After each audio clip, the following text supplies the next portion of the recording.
Are you still with me? Well, that's the ex-Unity next door.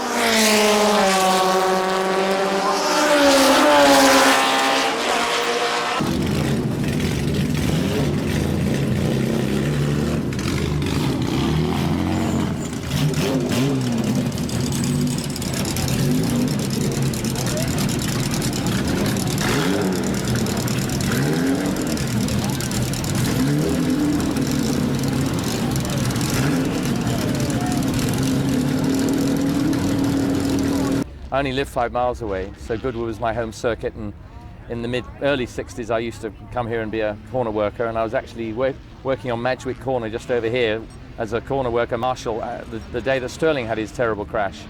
Little knowing that one day I'd be driving here, you know, I mean the closest I could get was actually driving from the pit exit to the corner workers post, and that was my chance to drive on the track, you know.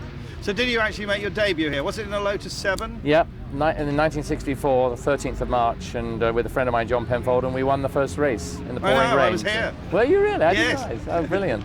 I met somebody else yesterday was here too. It's phenomenal. There were some people still around that were here, or remember it.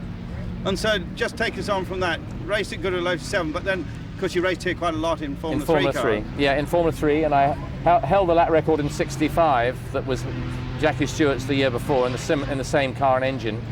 So that was quite a sort of feather in the cap, and realised that we were going the right way, you know. And then we went into Formula 2, and we used to, of course, that was after the track shut, so we did a lot of testing here, and we used to thrash around here a lot with Jack Brabham and people like that, sort of setting the car up. And of course, we had some good successes. And from that, after 4 races of Formula 2, I joined Ferrari, which of course was my sort of big breakthrough, I suppose, although it wasn't really that successful.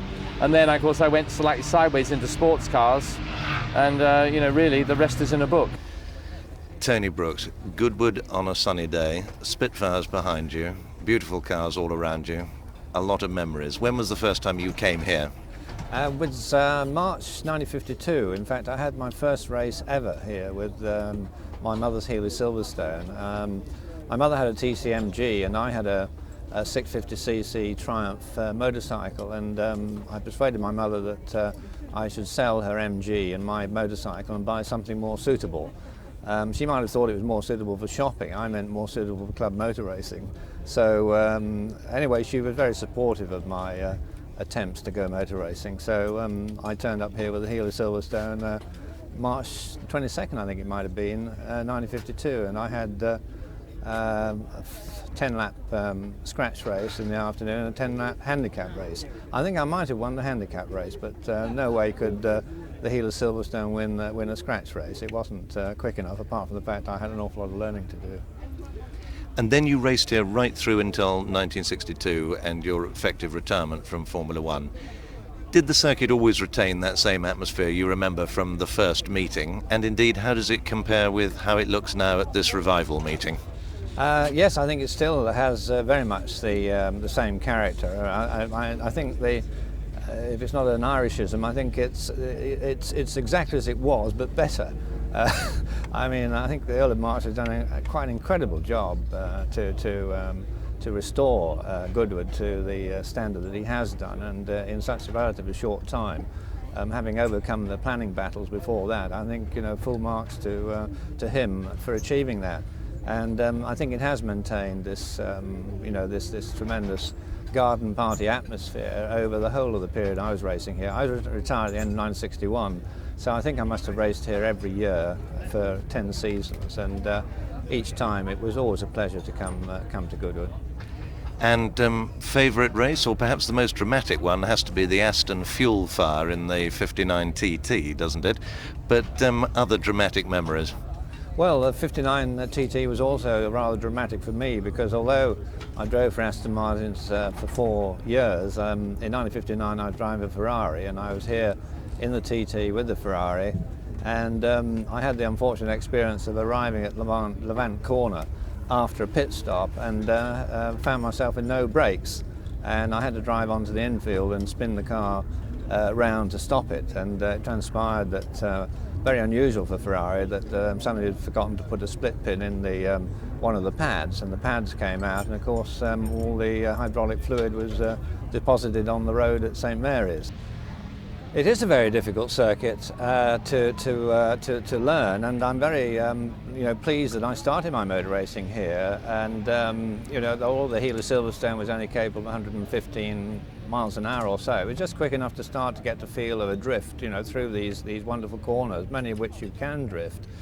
I think the secret really is to be able to try and take forward water flat, which is depending on your car and the tyres you've got on. It can be taken flat, and with the slower cars there's no difficulty. I think the other key corner is the right-hander into St Mary's, where Sterling had his near fatal accident in 1962. That is a very, very tricky corner, and there are so many adverse cambers here and double corners.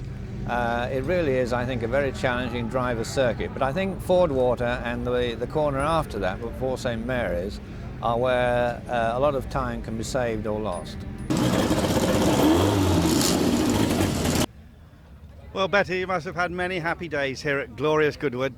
What do you think of this revival? Oh, I think it's fantastic, isn't it? I mean, it's really gone to town. I mean, the detail is amazing, and everyone's having to wear a hat and all those sorts of things, which is very nice. I've got Graham's cap on, so it's a very famous cap. Graham's hat on, of course your son is racing his car here. Yes. And what do you remember of the Maranello Ferrari GTO? Well, that was Colonel Ronnie Hoare, wasn't it? And we used to travel around Europe with it and have some wonderful successes. We had some fantastic successes with it, and I believe Graham won the TT here with it, didn't he? Yeah. Now, in those days, of course, Betty, unlike the wives today, you would sit on the pit wall, you'd be concentrating very hard because you had a specific job. I did have a specific job. I was lap charting and timing, which I can't understand how the girls don't do it these days. So I think it must be incredibly nerve-wracking not to be able to have a job and just sit there watching the box. I loved it because it made me part of the team. Right, okay, all right. Hey up. Hey, how are you? Put my hand in there. I'm just going to...